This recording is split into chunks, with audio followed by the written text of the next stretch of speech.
क्या आपको आपके डेंटिस्ट ने यह बताया है कि आपको डेंटल क्राउन या डेंटल ब्रिज की ज़रूरत है, जिसे आम भाषा में हम लोग कैप या आर्टिफिशियल दांत कह देते हैं? तो अक्सर मैंने देखा है कि लोग ये जानने की उत्सुकता रखते हैं कि ये प्रोसीजर कैसे होता है। आज मैं आपको बताना चाहूँगी डेंटल कैप या ब्रिज जब लगाया जाता है तो उसको करने का तरीका क्या होता है या प्रोसीजर क्या होता है। Myself Dr. Pooja Agrawal and today we are going to discuss regarding the procedure of dental cap और bridge।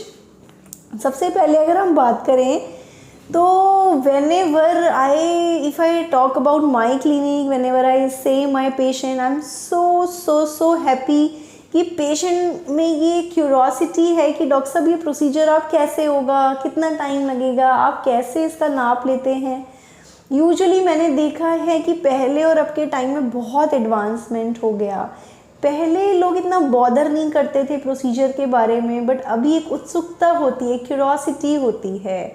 So to solve this curiosity only I try to make this video for the briefing you regarding the procedure of how to make cap और crown. सबसे पहले अगर हम बात करें तो आप डेंटल क्लिनिक पे जाते हैं, मे बी या तो रूट कैनाल आपने कराया होता है या आपने इम्प्लांट कराया होता है या दांत में कोई फ्रैक्चर या कुछ ना कुछ ऐसा इशू रहा होता है जब आपके डेंटिस्ट आपको एडवाइस करते हैं कि आपको डेंटल कैप, क्राउन या ब्रिज की ज़रूरत है।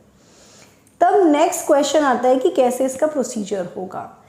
सबसे पहले अगर ज़रूरत होती है तो हम एक्सरे लेते हैं।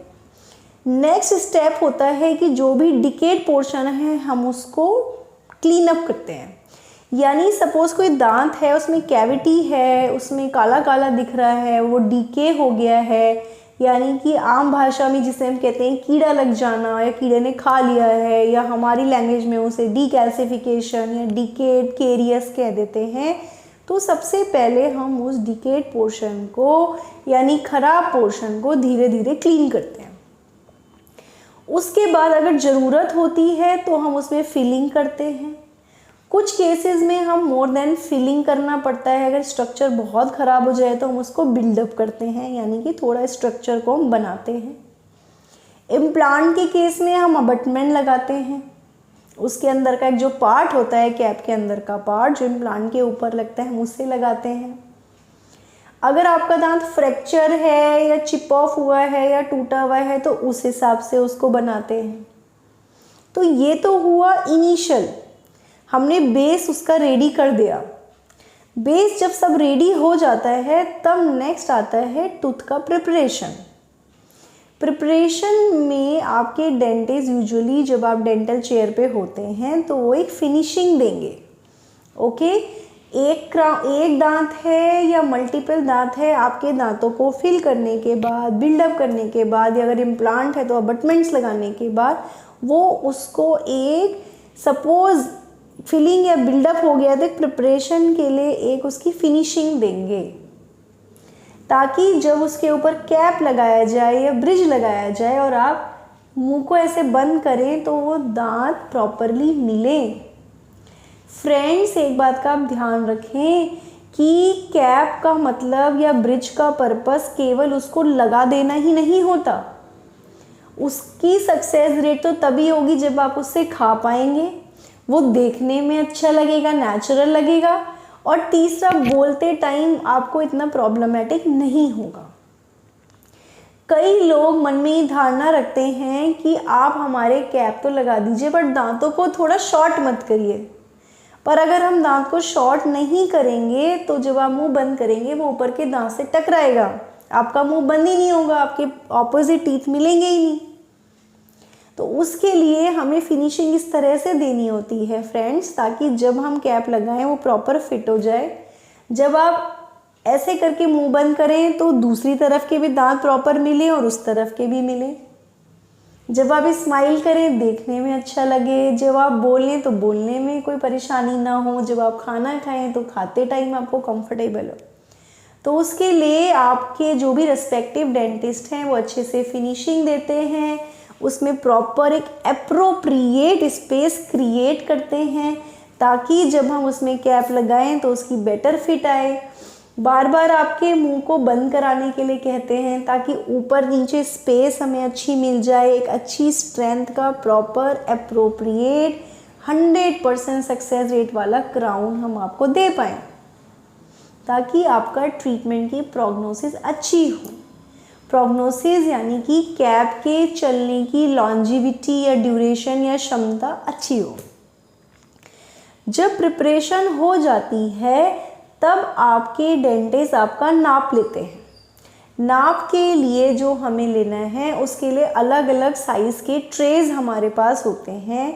उस ट्रे में कुछ स्पेसिफिक मटेरियल होते हैं जिन्हें मिक्स करके लोड किया जाता है, आपके माउथ में लगाया जाता है और उससे हमें आपका एक मोल्ड जैसा नाप मिल जाता है। पहले जब हम लोगों ने प्रैक्टिस शुरू की 14-15 साल पहले, तो इतने अच्छे आइडियल मटेरियल नहीं होते थे, उनके टेस्ट भी बिलीव मी इतने अच्छे नहीं होते थे। But nowadays we have strawberry flavour, mint flavour, fruit flavour, जिसमें पेशेंट बहुत कंफर्टेबल होते हैं। ओके और फ्लेवर के साथ साथ उनमें और बेटर डिटेल आ जाएं, ज़्यादा कंफर्टेबल हो मटेरियल, ऐसे मटेरियल हमारे पास आज हैं। So no need to worry regarding that. जब हमारे पास नाप आ जाता है तो आपके डेंटिस्ट एक वैक्स जैसी चीज़ होती है, वो आपके मुंह में लगा के उसे बाइट करने के लिए कहते हैं। उसे दबाने से हमें ये पता चल जाता है कि मुंह आप एग्जैक्टली कहाँ बंद कर रहे हैं, कैसे बंद कर रहे हैं, ताकि जब आप कैप लगाएं तो मुंह आप उसी पोजीशन में वैसे ही बंद करें, उसमें कोई चेंज या कोई डिस्कम्फर्ट आपको ना हो। Last and not least is the colour of your tooth, the shade of your tooth. आपके डेंटिस्ट के पास एक शेड का पूरा गाइड जैसा होता है, जिसमें अलवाइट के भी बहुत सारे शेड्स होते हैं फ्रेंड्स। उन शेड से वो मैच करते हैं कि एग्जैक्टली कौन सा शेड एग्जैक्ट लगेगा, ताकि जब आप स्माइल करें, बात करें, सोशल गैदरिंग में हो, तो सामने वाला ये ना बोले कि आर्टिफिशियल दांत लगाया है, वो कुछ बोले ही ना, उन्हें पता ही ना चले कि दांत आर्टिफिशियल है भी। आपको भी बहुत ध्यान से देखने पर ही पता चले कि दांत आर्टिफिशियल है। इस शेड की एक्यूरेसी इस तरह से मैच की जाती है। इसमें भी बहुत एडवांसमेंट हुई है। शेड में भी अगर किसी की दांत की नेक पे थोड़ा सा डार्क येलोइश कलर है, बीच में बेटर कलर है, नीचे और वाइट कलर है, तो हम उतने पैटर्न दे सकते हैं आज की तारीख में, with respect to the advancement in our field. So don't worry regarding this. This is the procedure. जब हम आपका शेड ले लेते हैं, बाइट ले लेते हैं, नाप, सारा काम हो जाता है, तो उसके बाद ये पूरी चीज़ आपके डेंटिस्ट लैब में भेजते हैं। फिर लैब वाले बनाकर हमारे पास भेजते हैं। कुछ केसेस में अक्सर आपने देखा होगा, डेंटिस्ट आपको बुलाएंगे, लगाएंगे, एकदम उन्हें परफेक्ट लगेगा और वो उसी टाइम उसे ल्यूट कर देते हैं। ल्यूट मतलब उसे पेस्ट कर देते हैं, चिपका देते हैं। कुछ केसेस में जहाँ हमें लगता है कि ट्रायल होने से ज़्यादा एक्यूरेसी आएगी, तो हम ट्रायल लेते हैं। Trial as the name suggest, we are just trying it कि ये कितना परफेक्ट बना है और इसमें करेक्शन के स्कोप कहाँ कहाँ हैं, ताकि जब हम फाइनल दें तो परफेक्ट बन के आए। तो उसके लिए हम ट्रायल लेते हैं और फिर हम फाइनल देते हैं। उसमें एक सिटिंग आपकी एक्स्ट्रा लग सकती है, पर जो चीज़ मिलती है वो अमेजिंग होती है। कुछ लोगों को अक्सर हमने देखा है कि जब हम नाप लेते हैं तो उन्हें वॉमिटिंग की सेंसेशन होती है। हो सकता है आप में से भी कुछ लोगों ने या उनके नियर एंड डियर्स ने कभी ये फील किया हो कि गैग की प्रॉब्लम आती है, या जैसे I remember 1 or 2 patient of mine who was actually going through the phase of pregnancy, और जब हम उनका नाप ले रहे थे तो उन्हें प्यूकिंग या वॉमिटिंग की फीलिंग हो रही थी, नोजियाटिक, क्योंकि इस समय नोजिया ज़्यादा होता है कुछ लोगों को इस स्टेज में नहीं है। ओके, देन ऑल्सो कुछ लोगों को गैग रिफ्लेक्स ज़्यादा होता है, यानी कि उपकाई की फीलिंग अगर हम नाप लेते हैं। तो ऐसे केसेस में भी कोई घबराने की, परेशान होने की ज़रूरत नहीं है, because yes we have digital dentistry.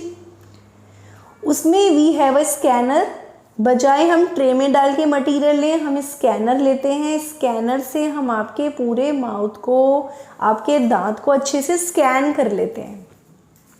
हमें आपके दांत को टच भी नहीं करना पड़ता और हमारे मॉनिटर पे वो पूरा स्कैन एज इट इज़ आ जाता है। स्कैन में आपका सारा नाप आ जाता है और उस स्कैन को हम लैब में भेज के वहाँ शेयर कर लेते हैं और क्राउन बन के आ जाता है। सो अगर आप में से कुछ ऐसे हैं जिन्होंने अक्सर नोज़िया या वॉमिटिंग या गैग की प्रॉब्लम फेस की है इम्प्रेशन के टाइम पे, ज़्यादातर लोग 99% लोगों को दिक्कत नहीं होती है। 1 और 2% अगर ऐसे हैं तो आप परेशान ना हो, आप अपने डेंटिस्ट से बात करें कि वो स्कैनर के थ्रू आपका नाप ले लें ताकि आप कंफर्टेबल हो जाएं। अगर आपके डेंटिस्ट के पास स्कैनर नहीं होता है तो ऐसी सिचुएशन में वो किसी दूसरे क्लिनिक से स्कैनर अरेंज भी कर सकते हैं आपके लिए। हो सकता है इसके लिए आपको थोड़ा बहुत एक्स्ट्रा चार्ज उन्हें देना हो, but at least you will be comfortable और आपका काम आराम से हो जाएगा और आपके क्राउन या ब्रिजेस में कोई हर्डल नहीं आएगा। So friends, like this I tried to brief you regarding the procedure. I hope अब आपको थोड़ा सा क्लियरिटी आई होगी और आप बेटर वे में अपने डेंटिस्ट के साथ कोऑपरेट कर पाएंगे। Thank you so much.